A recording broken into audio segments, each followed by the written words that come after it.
That's up a bit because I look like I'm dwarfing you. I look like a giant. Yes, miss. Would you sit on a few of your books? Is that better? All right. Okay. Right, let's go. Right. Are you Okay. playing that funky music? White boy. Okay. Right. Here we go. I have to play it. I need to play it, don't I? Right. Okay. So Yeah, I media. can't. If you play it, I can't hear it. Can't hear it. You're playing it, but I can't hear it, which means the audience can't hear it. I can hear it. Bloody hell. Right. I need to go back to the start. Welcome There to we the go. Naked Coach Collective. Hello, listeners and viewers, and welcome to this week's episode of the Naked Coach Collective podcast. Today you have myself and Ian, and we are going to talk about limiting beliefs. Hi, Ian. How are you doing? Hello. I'm all right. I'm all right. Good. I'm all right. Now, Plodding along. lovely. Limiting beliefs we have touched on before in episode 9 and Yes. debunking the coach jargon. So if you're not sure, pop along and have a listen to episode 9 and it will fill you in on limiting beliefs and what they are. So today we'll sort of start from a place where we kind of know limiting beliefs are just are things within us that are holding us back. They don't serve us. And we're going to really dig a bit deeper today. So first of all, Ian, why don't we start with identifying some common limiting beliefs there are out there? Yeah, I think just before I do that, it's kind of important to touch on where these limiting beliefs come from. What? Sorry, Dee, I know I'm going off script already. It's just because it's literally just popped in my head before we press record. Thought I should say this. So it's all about self-sabotage and where does that come from? And basically, it's a fear of something. So you've got a fear of progressing in whatever way that you're looking to progress in. And so you do these little actions, such as procrastination and all this kind of stuff, which we'll dive into, to limit yourself because you have a fear of being successful in that certain area of what it is you're looking to do. So some of the common types of limiting beliefs that people have are things such as I'm not good enough. Yeah. That is one of the classic ones I hear all the time with my clients is I'm not good enough. Who am I to teach people this? Who am I to talk about this?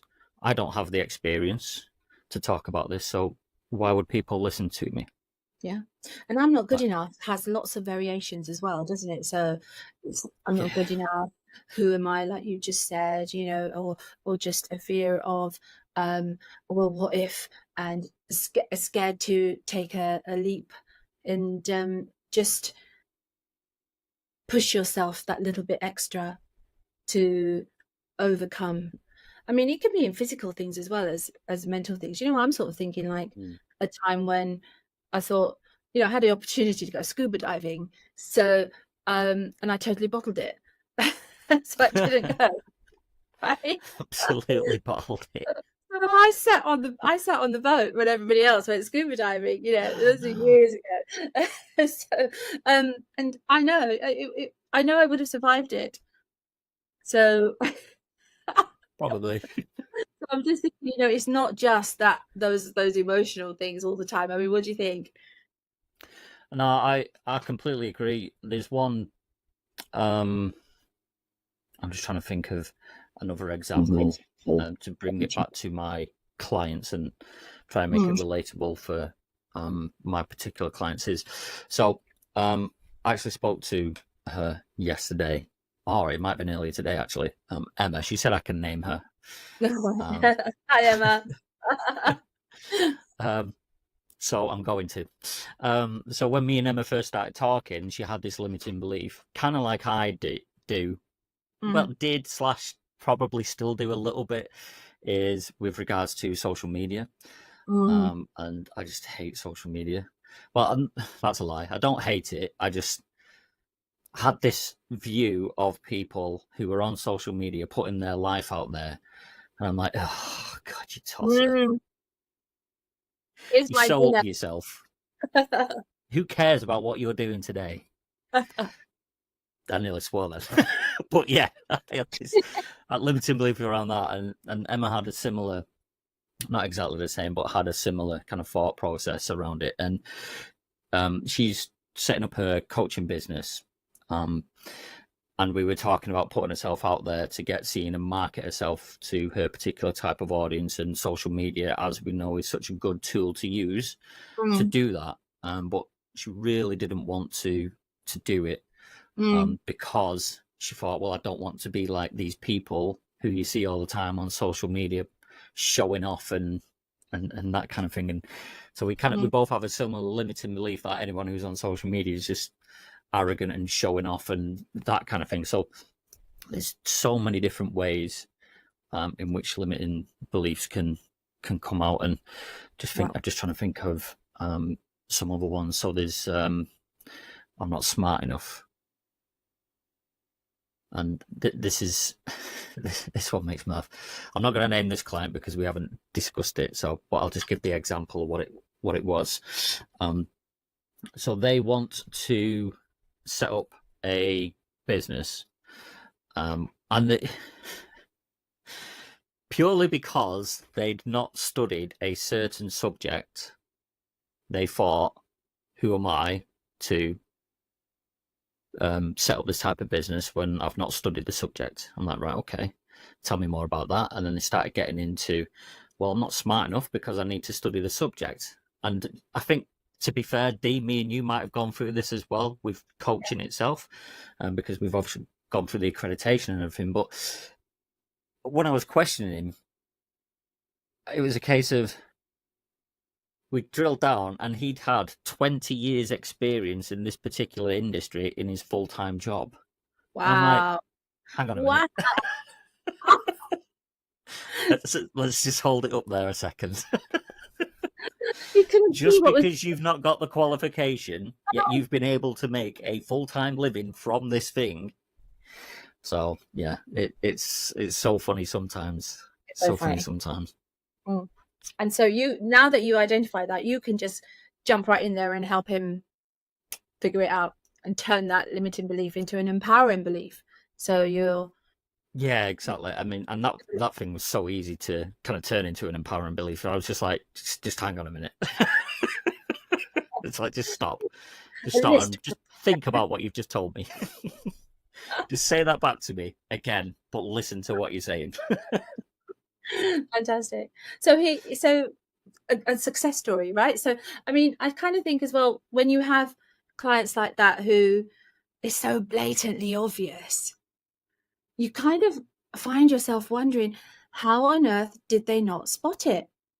But I think we all blindside ourselves somehow, sometimes, and we don't see what is right there in front of our faces. And it takes somebody else to come in and say, you know what? You've done that, or you've got that. And all of a sudden, everything turns around. I mean, I think my example would probably be more from a perspective of, always doing the same thing and getting the same result, and then believing that that's all you can do. So, for example, like, I mean, it's I've been on this sort of like this weight loss thing all my adult life, really. I'm a yo-yo kind of thing, and every time I've lost weight and I've put it back on, and I would say to myself and to my family and my friends, while I'm in the zone, I've got to do this. I've got to eat well, I've got to exercise, I've got to do as much as I can, because I know I'm going to fall off the wagon at some point, because my pattern was, I'm going to fall off the wagon. So I've got to do as much as I can before I fall off that wagon, Yeah. And so my limiting belief was that it was there, falling off the wagon. I already told myself I'm going to fail before I'd even got started, and okay, so I was doing the process, but my head was already saying, you're going to fail. You're going to fall off that wagon. You're telling people you're going to fall off the wagon. You know, but the difference is this time, with all the coaching knowledge, with everything else, you know, I'm not even calling it a wagon. So what I'm doing now is not even a wagon. It's a lifestyle. It's a change. It's just a change of mindset, which has led to a change of everything else. It's not a wagon, so I can't fall off it. This is life. So that's the power of identifying a limited belief, flipping it, making it empowering, and moving forward. Yeah, absolutely. There's one that I love to do with my clients when they tell me they don't have time. So I obviously help people with setting up a business. Once we've kind of gone through certain things, I kind of just help. I don't do it for them a lot, really. I'm more on the mindset side of things, but I do help them a little bit and point them in certain directions if I can, when I can. But they always come back to me with time. I just don't have the time. I've got a family to feed, all this kind of stuff. I've got a full-time job now. And I'm like, right, okay, let's break it down then. And so I literally say, how many hours are in a week? Write that down. 168. Right. Now tell me how many hours you sleep at night. 8 hours. 8 hours a day, that takes it down to 112. And then we just break it down. And people find that I'd say 8 times out of 10, people find that they've got a full working week's worth of hours available to work on their online business. Now, there are obviously people, I'm not saying this applies to everyone, but there are obviously people out there who just don't have time because they need whatever time they do have to sleep and eat, because they're like nurses and that kind of thing. So they're extremely busy. So there's different things that we do there. But in terms of these other people that give me the excuse of time, I'm just like, no, I can tell you now you're full of shit. Do you find that the busier the person is, the more time they've got? Yes. Isn't it bizarre? Like, Weird. you know, something done, ask a busy person. Ask a busy person. Yeah. Because I've done that with my clients in the past, you know, the breaking down of the hours, and it's phenomenal because every single day people are finding 3 and 4 hours. And if you're mindful of those, 3 or 4 hours a day is a phenomenal amount of work. What can you do to move your business forward in 4 hours or 3 hours? Exactly. Right? It's easy. So exactly. I mean, and sometimes, like you say, there's certain things people, like with the time thing, people need that pointing out to them. Yeah. They need that. No, let's break it down. Let's go through it logically, and let's work out exactly how much time you do have or don't have. And then there's sometimes you've just got to leave them to figure things out by themselves. Yeah.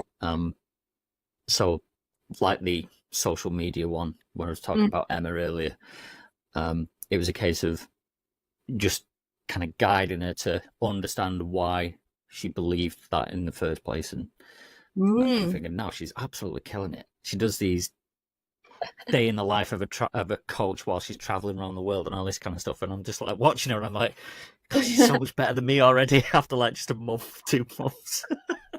Love it. Oh, brilliant. Oh, wonderful. But well, stemming from Emma, actually, because you said that she was worried about what people were thinking. I mean, there's another limiting belief in there where you're afraid to show your authentic self, your true self, you know, because you want people to like you, and you want people to think that you're a good person, or you're whatever you are, and therefore, if you show them the real you, they're not going to like you. And I think that is true for a lot of people, and that one takes a lot of pulling out, you know, because it's very hard to admit that you're that kind of person who's worried about what people think. Yeah. But deep down inside, you know, it's there. It's there, and it takes quite a character or it takes years of working on it to just be yourself. So I think that's a big fear for a lot of people.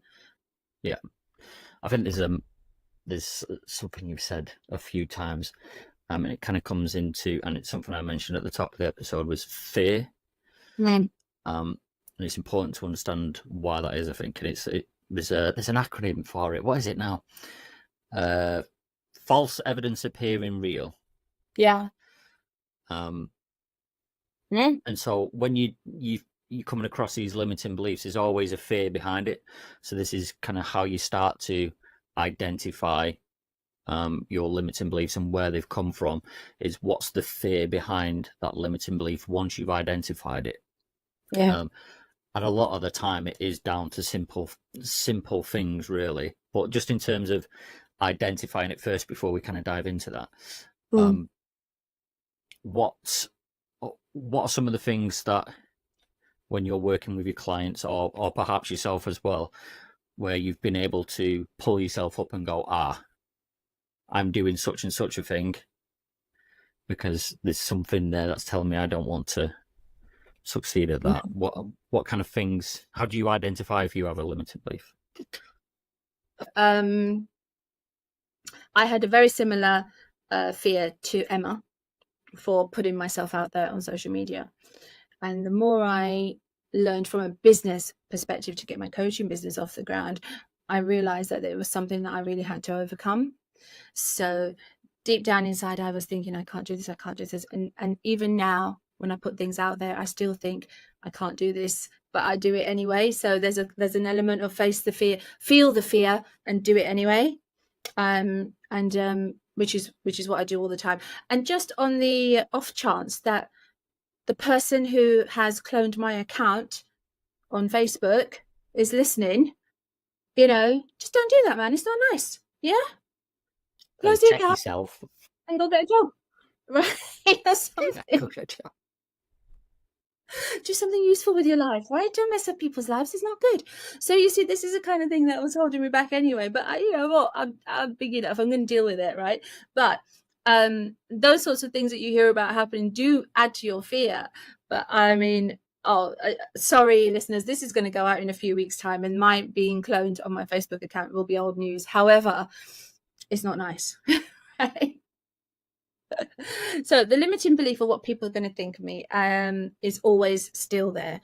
I definitely still have some work to do on losing that, but then potentially, I can change the way that it doesn't serve me into the way that it does, that it empowers me to work harder. It makes me be better. It makes me make sure that I'm always giving value and good stuff, and not being like here's dinner, or here's my so you can make it work for you. Well, and if one of your clients came to you and they hadn't done a certain task, and then you try and dive into why that is, how do you then identify, from a coach's perspective, how do you then identify their limiting belief within that element of not doing that task? How would you identify it from a coach's perspective to maybe try and help people understand how they can catch it themselves if they don't already have a coach? Okay, so it's very easy to say I'm going to do something in a coaching conversation, or even to yourself, right? As you know, something needs doing, and or you're given some homework by your coach, or you produce, you agree some homework with your coach, right? And then you go away and you don't do it, and something has stopped you. You might have sat there every morning or every night, whenever you do your work, and thinking, I'm going to do this now, I'm going to do this, I'm going to do this, and then it comes to your session and you haven't done it.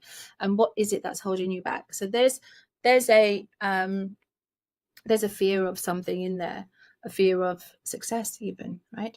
So I would sort of say, go back to the drawing board a little bit, because we've gone too far, too fast, obviously, if they're not prepared to do what they say they want to do in this. Because you know what, you're talking to a client's talking to your coach, to their coach, and emotions are strong, and you're feeling empowered, and you're feeling things that are not always necessarily going to last. So as a coach, I think it's really important that I make sure that my client has definitely understood what taking that action is going to mean.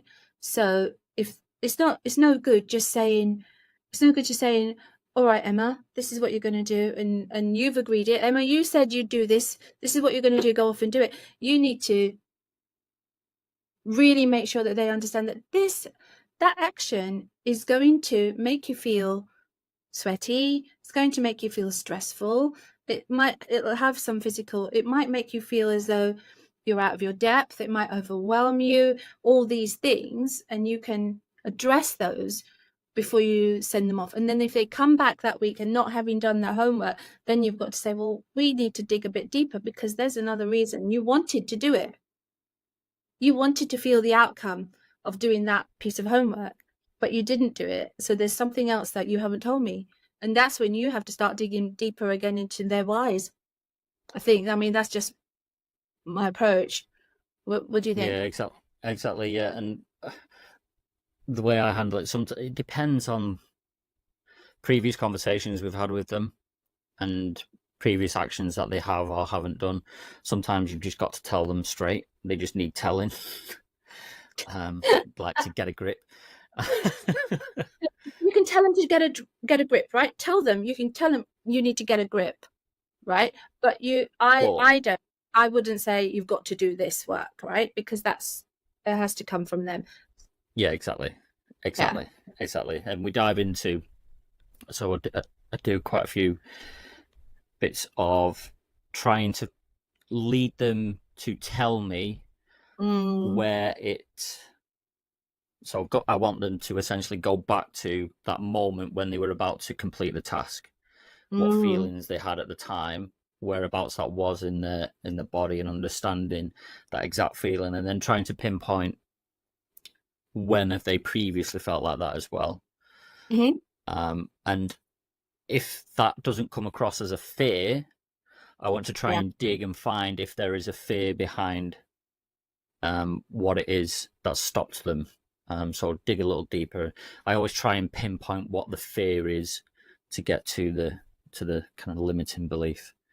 So if they say, for instance, well, I'm not good enough, or I'm what have you, and I'm like, well, why are you not good enough? Who's told you that you're not good enough? And that kind of thing. And I always want to try and dig in to see if there's a fear there, like an underlying fear that underlies everything, that's stopping them from moving forward. Because it may be, I'm not good enough. I'm just because I'm scared of success, or whatever it is. I just try to figure out if there's a fear that's underlying that limiting belief. But I want to really try and understand what the limiting belief is and where it's cropped up before, and try and pinpoint previously where they very first had it, and try and understand that situation at the time when they first had it. I absolutely agree, and I'll expand as well, because I think that a limiting belief can create a fear as well. So it can be a cycle. So where you've got a fear, and let's give a practical example, I think it'd be easier to understand that if you have if you've got a fear in a business world, right? If you've got a fear of, for example, taking your business onto the next level, fear of taking your next step in your business, you've started, but you need to up level somehow, and something's holding you back. You're not doing that course that you need to do. You're not doing taking on the VA that you need to do to take off some of the pressure. You're not doing those things. Why are you not doing those things? Go ahead. I've got an example for myself, which I've only just realised as you were talking about it then. So, when we first started setting up the coaching business thing, and I didn't really mention it to yourself or B or Sarah or Ashley or anyone. It was just kind of something that I kept to myself, and with my particular coach at the time. And I wasn't doing certain things like messaging people or being active in social media, Facebook groups, that kind of thing. Right. Yeah. And then we got into, well, why that was, because without doing that, you're not going to move forward in your business, because we worked out and we understand that that's the path that you need to take to move forward. But I just didn't do it. And I had this, when I would come to do it, so this is where the kind of specific identifying of the limiting belief is. I was I'd come to do it, and then I'd just sit there and start doing busy work. Yeah. So I'd start doing stuff. I'd be like, oh, I actually just need to do this social media post, and I'd be messing about on this Canva, it's called, where you can design your social media posts, and I've been messing about on there for like, and before I know it, an hour's gone by, and I've not got any more time that specific day to do what I should have been doing, which was actually doing something to make money to move my business forward. Yeah. And then we were digging deeper into why that was, and what the feelings were around it. And I was just like, I just have this pit in my stomach. And it was just a complete fear of failure, but not for me, but for my partner. Like I just did not want to be a failure. So that meant that I wasn't putting myself out there to become a failure. Because if you don't move forward, then I wasn't taking the risk in order to become a failure. But now I've flipped it on its head to say, well, if I stay where I am, I'm a failure, which pushes me to keep moving forward, which then has helped me grow my business. But that's my example. It didn't come to me until you literally said it. I could have said that ages ago instead of us waffling for a bit. I'm gonna cut it out. No, I mean, the thing is though, if you don't do anything, and you think you'll avoid failure, but I think that real flip that you did was actually the inaction, the not doing anything, is an automatic failure, and you will never be a failure unless you stop trying. You know, it's a good starting point, you know, to try and crush those things that are holding you back. But the fear thing, you know, I mean, I do think, you know, because look, let's face it, I can't remember if we said this at the beginning, but you know, a limiting belief is not a truth. You know, it's just a belief. Yeah, exactly. So you can change a belief. You can't change a truth, you know. I mean, you know, this is a pen, right? You can't change the truth unless you know, it's a whatever it is, right? So but a belief you can change. And I think people are so strong in their beliefs that they don't really think that they can change. Like, for example, you know, that one about I've done it like this all my life. You know, I can't change now. I'm not gonna. Can't teach an old dog new tricks. Exactly. Kind of thing. All these, you know, it's untrue. It's just not true. Yeah, you have to then go back to, it goes back to what we've been talking about all the time. So you need to go back to your why. So as soon as your why is strong enough, you know, your reason for doing something is strong enough. Your reason was, you know, your other half not wanting to fail in the eyes of your other half, right? You found your reason and it got you cracking, right? Got you moving. Exactly. So, this is the thing. As soon as you find your why, everything becomes easier. Yeah. So I wouldn't even talk about it to her because I didn't want her to know what I was doing, just in case I failed at doing it. Oh my God. I know. Oh, you're so sweet. I am. You're so. Just say I'm a catch. I did. Let's just repeat that so everyone can hear it. I am a catch. And I'll reiterate, Ian is a catch. But sorry, girls, he's already been caught. So... Such is life. But anyway, back to these limiting beliefs. Just to quickly before we wrap up, we've kind of talked about certain things, behaviors for identifying limiting beliefs. So there's stuff like you procrastinate, busy work, which is what I was doing. You were talking about you were resistant to even starting doing certain things. What else is there? There's spending time with the wrong type of people, even though you know they're the wrong type of people to be spending time with. That kind of getting with the wrong crowd, and you know that's the wrong crowd, but you kind of still spend time with them. So there's stuff like that. There's so many different types of behaviors that you do where you'll catch yourself and you go, okay, So there's something behind this. What limiting belief is behind this behavior? So the next time you I- sat there about to do Yeah. something, you just pick up your phone and you start scrolling through social media instead of doing what you should be doing. There's a reason behind that. So, I mean, in terms of identifying the limiting beliefs as well, because, you know, we've talked about the fears, we can also talk about examining your past. So examining what has happened to you in the past that might be able to explain why you feel certain things in the now. Yes. I've got an example of this. It's not my example. It's just one I've heard on a podcast of someone else. Yeah. So there was this guy, and he oh god, I forgot it. Okay. One of Ian's lines. I'll remember it. Come back to me. Oh, okay. I think the listeners know this about you as well. One of Ian's classic lines is silence, right? Deadly silence for a few minutes, and then what were we talking about?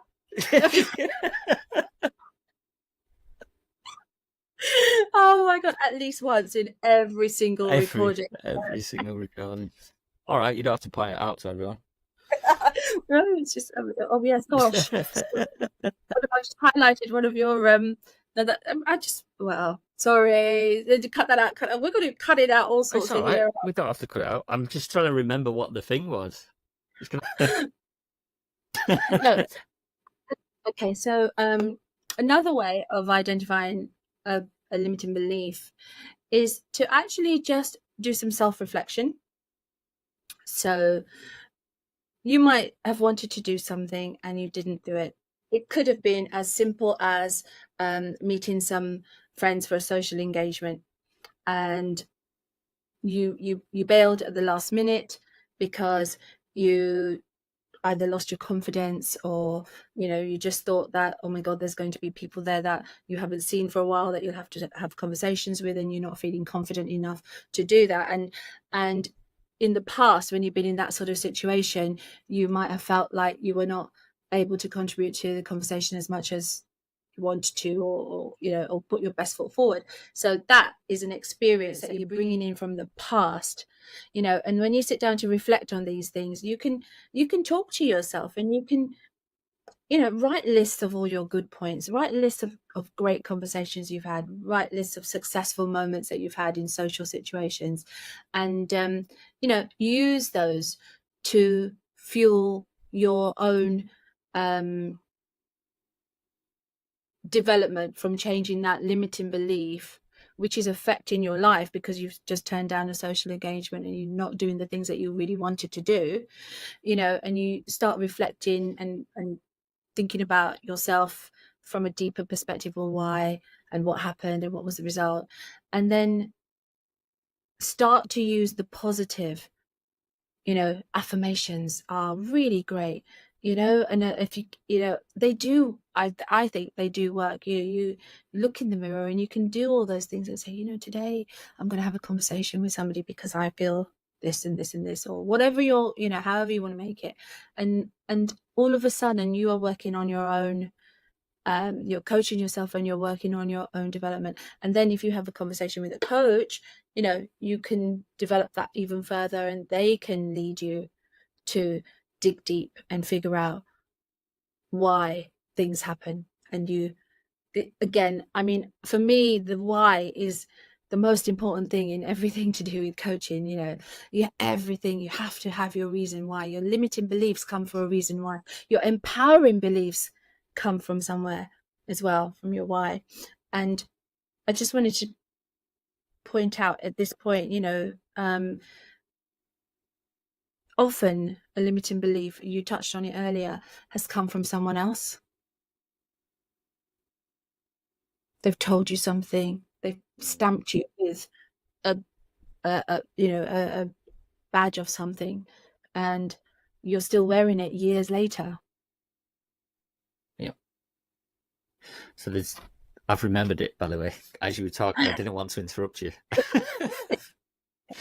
So this guy trying to set up his trying to move his business along, was struggling with a certain aspect of it, but he refused to ask his father, who had 30, 40 plus years of experience in this particular field that he needed help with, but he refused to ask him. And so when it was on a podcast, this, and so when the coach was asking him about it, he was saying, so where's that come from then? Tell me about your father. And he just got into conversations with his dad and all this kind of stuff. And it turned out that he dug deeper and deeper and deeper as to why he wouldn't ask his dad this. And he turned around and said, well, he just doesn't have the time. And he said, right, okay, why doesn't he have the time? Right. And it's caught, and they eventually got back. He was like, when did you first feel this? When did you first feel like your dad never had time? And it was from when he was like 5 or 6 years old, and he wanted to play with his dad in the garden. But his dad said, I'm sorry, I'm just busy at the minute. And he's obviously just internalized that and then carried it with him to like be so much to be stuck in his business and refusing to ask his dad for help. And it was such a powerful kind of listen from my side, because he kind of turned it around and said, well, what was your dad doing in that particular moment? Oh, he was cooking dinner. It's like, right, okay. So was he just busy cooking dinner? He's like, oh my God. He was just busy cooking dinner. He had stuff on the stove, on the hobs. And you know what? It's so funny though, isn't it, how it works? That one example when he was 5 years old has outweighed. There's probably 100 examples after that point where his dad did what he was doing and go and play with him when he said that. But he's filtered out and ignored every single one of those and just taken that one example. Phenomenal. Our brains are so crazy. It's so crazy how it works. I was listening and I was like, oh my God. But when you're sat on the outside, like kind of like looking in as we do as coaches, sometimes you're just like, oh my God, how have we not seen that? But we as coaches as well, that's why we have coaches, because we're exactly the same, and we also have our blind spots, right? It's that classic one that we went through. I'll not say it again. I've mentioned it about 12 times on our 20 episodes. No, I mean, we do. Our brains also filter the information that they receive to to support what we already believe. And that, what's it? How many millions of bits of stimulus do we get on a minute by minute, second by second? But the brain filters everything that it doesn't want and doesn't support what it already knows. So again, here is where your coach comes in and makes you see those things that you're just not seeing. You're just not seeing because they're there. And I love that example. I'm going to take that example away as well, because I think that's a brilliant one. Yeah, it's so. I was listening to it and I felt for him, because when he said, so what was your dad doing at the time? And there was like this long pause and he was like, he was making dinner. And you just knew the way he said, he was making dinner. You just knew he realised in that moment that, his dad just had a priority of feeding him. Yeah, I love it. But it's important to understand as well that your 5-year-old self is not your 35-year-old self. So you got to give him a bit of slack, really. It's all right. Yeah. Nice, very nice. Thank you. Now, Ian, remembered. Did you not have a book you wanted to share? Yes. So there's a fantastic book by Brianna Weist. I don't know. I don't know her, so apologies if you do listen. I doubt it. It's called The Mountain Is You. We'll put a link to it in the show notes, but you can get it off Amazon, obviously. But basically, it helps you understand self-sabotage and all the different types of limiting beliefs and all the different types of behaviors to help you identify your limiting beliefs, but then also how to overcome those limiting beliefs. It's such a fantastic read for anybody who, anybody. If you can't afford one-to-one coaching, which is obviously going to be better than reading a book, but this really is such a good place to start. Again, it's the Mountain Is You by Brianna, however you pronounce that surname. Weist. That's the one. Yeah. Okay. Thank you very much. I mean, it was a good idea about that. Actually, I'm looking forward to reading that. I shall order it today, and yeah, absolutely brilliant. Now, I think that's a good place to wrap it up. Yeah, I think so. I think just to mention, we've obviously gone through quite a lot there, and on the next episode, we're going to touch on. Well, not touch on. We'll have the episode of how do you start to overcome these limiting beliefs, and we kind of just touched on a few little things there about flipping around your thought process. But we'll dive deeper into that to kind of give you some helpful tips and advice as to how you can start to overcome some of these limiting beliefs once you've identified them. So yeah, tune in next week. Absolutely. Now, thank you very much for listening, everyone. Until next time. Remember, Be there. be there. Be there. Be there. Be there.